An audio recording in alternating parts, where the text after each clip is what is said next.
Bismillahirrahmanirrahim. Perkenalkan, nama saya Zahira Fitriana dari kelas MD4. Di sini saya akan menyampaikan materi yang berjudul Pengembangan Masyarakat Islam dalam Sistem Dakwah Islamiyah. Pengembangan masyarakat Islam merupakan sebuah bentuk dakwah dengan sasaran semakin terberdayakannya potensi-potensi yang ada di masyarakat. Secara implementatif, untuk mencapai sasaran tersebut memerlukan dukungan teoretik yang mapan, sebuah perangkat konseptual dan operasional yang dapat diaplikasikan. Ilmu dakwah menjelaskan adanya 6 konteks sasaran atau mad'u yang digarap oleh dakwah, yaitu dari mulai diri sendiri, antar perseorangan, sasaran kelompok, organisasi, antar etnik, serta komunitas massal. Kemudian ada pengembangan masyarakat Islam atau tentang persoalan makna. Dakwah merupakan kerja sadar dalam rangka menegakkan keadilan, meningkatkan kesejahteraan, menyuburkan persamaan, mencapai kebahagiaan berdasarkan sistem yang disampaikan Allah Subhanahu wa taala. Secara normatif, yang dijadikan landasan dalam berdakwah adalah Al-Qur'an surat An-Nahl ayat 125. Yang artinya, serulah manusia kepada jalan Tuhanmu dengan hikmah dan pelajaran yang baik, dan bantahlah mereka dengan cara yang baik. Sesungguhnya Tuhanmu, dialah yang lebih mengetahui tentang siapa yang tersesat di jalannya, dan dialah lebih mengetahui orang-orang yang mendapat petunjuk.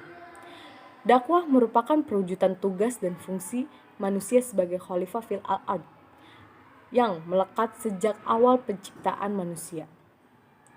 Tugas dan fungsi manusia merupakan implikasi dari kedudukan dan posisi manusia sebagai hamba Allah yang diangkat menjadi petugasnya dengan pejabat sebagai khalifah wakil Allah di bumi. Sebagaimana ditegaskan dalam Al-Quran, ada 2 tugas, yaitu pertama tugas beribadah dan yang terakhir tugas khalifah. Materi selanjutnya, pengembangan masyarakat Islam dalam sistem dakwah. Dakwah dalam perspektif ilmu dakwah. Bentuknya dapat dibagi menjadi 4 bentuk. Yang pertama, tablik Islam, yaitu sebagai upaya penerangan dan penyebaran Islam. Yang kedua, irsyad Islam, sebagai upaya bimbingan dan penyuluhan Islam. Yang ketiga, tadbir Islam, yaitu sebagai upaya pemberdayaan umat Islam menjalankan ajaran Islam melalui lembaga-lembaga dakwah. Dan yang terakhir, tathwir Islam, sebagai upaya pemberdayaan dan pengembangan masyarakat Islam. Kemudian, jika dilihat dari segi konteksnya pengembangan masyarakat Islam, lebih banyak menggunakan konteks dakwah.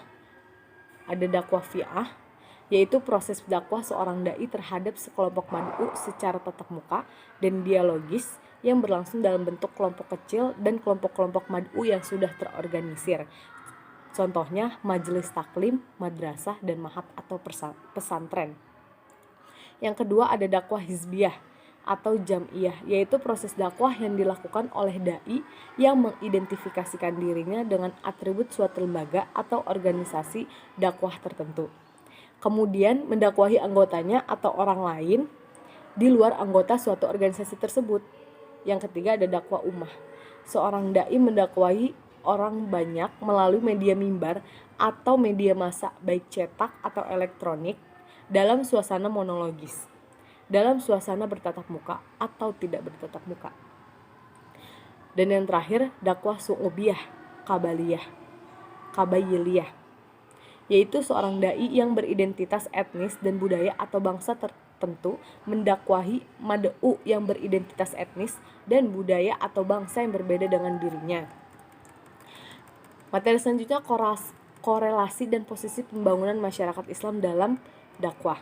Kegiatan dakwah Islamiyah sebagaimana diuraikan sebelumnya merupakan proses pembangunan untuk mewujudkan masyarakat yang terbaik atau khairul ummah yang ditopang oleh pribadi yang terbaik khairul bariyah. Oleh sebab itu, proses dakwah membutuhkan sinergitas antara ulama, umara, keamanan yang kemudian bekerja sama dan sama-sama kerja dengan tetap menjunjung tinggi dan memegang teguh ajaran Islam. Jadi, dakwah dalam proses membangun atau pengembangan masyarakat Islam bukan hanya proses transmisi ajaran Islam, melainkan proses transformasi dan internalisasi ajaran Islam menjadi pandangan hidup atau ideologi dan yang kemudian melembaga pada berbagai aspek kehidupan sehari-hari. Sekian materi yang bisa saya sampaikan. Hadza wallahu a'lam wa yahfazuna walhamdulillahirabbil alamin.